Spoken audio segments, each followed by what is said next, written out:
Bonjour à tous, je m'appelle Noémie Cohen, je suis en thèse CIFRE entre l'ONERA et Airbus depuis 5 mois et je vais vous présenter mon PhD Lightning Talk. Dans un premier temps, je vais vous présenter le contexte de ma thèse et ensuite le sujet. Pour le contexte, je vais vous demander de faire un petit exercice de pensée.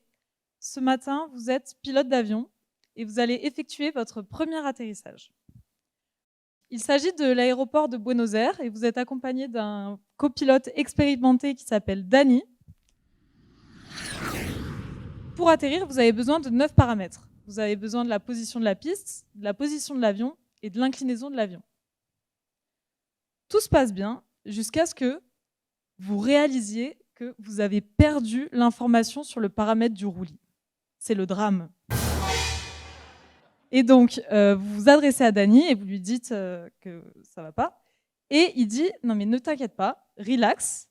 Le roulis, c'est l'inclinaison horizontale de l'avion. En visualisant la piste, tu pourras en déduire l'inclinaison de l'avion. L'angle de la piste représente l'angle de l'avion. L'atterrissage se passe bien, vous êtes content. Et après, vous êtes pensif et vous vous dites, tiens, mais est-ce qu'il ne serait pas possible de faire un roulis redondant en mettant une caméra sur le nez de l'avion? Surtout que vous vous dites, il suffirait d'avoir 2 coordonnées de la piste, donc que je vais appeler 2 corners, et à partir de ces 2 corners, on peut créer une ligne et déterminer un angle. Donc à partir de 2 corners, avec un algorithme classique, on peut déterminer un roulis. Et en plus de ça, vous savez qu'il existe des algorithmes de machine learning qui vous permettent d'obtenir ces coordonnées, ces corners. Toute la question, c'est comment certifier cet algorithme de machine learning qui, à partir d'une image d'entrée, fournit ces corners. Et c'est mon sujet de thèse. Parmi toutes les stratégies possibles qui existent pour certifier le machine learning, le pari de ma thèse, c'est d'utiliser les méthodes formelles. Donc pour vérifier un réseau de neurones, déjà il nous faut un réseau de neurones. Ensuite, il nous faut une propriété. Une propriété, c'est déterminé par des pré- et post-conditions.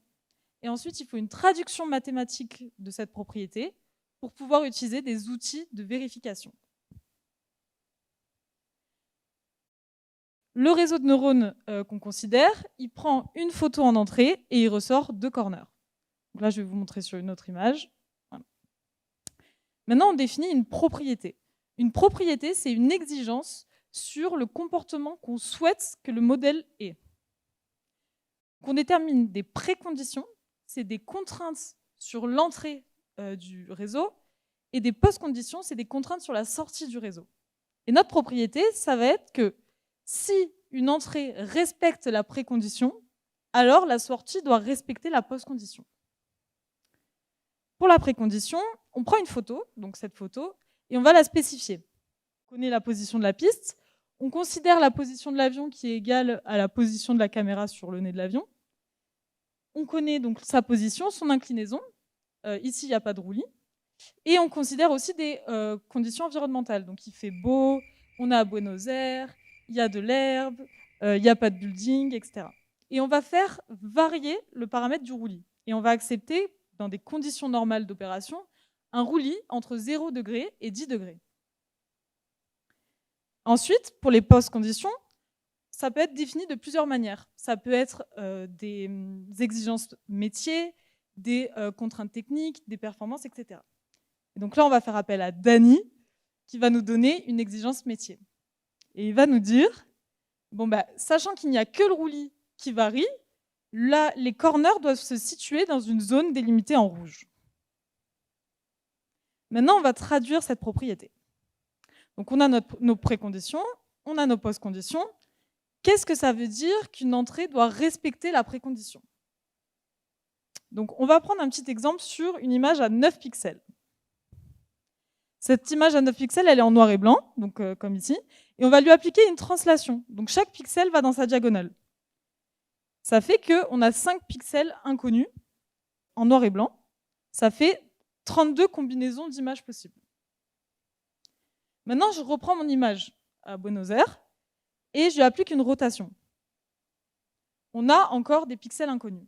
Mais on n'en a pas 5, on en a 100 000 juste sur le coin en haut à gauche. Ça fait un nombre de combinaisons très important.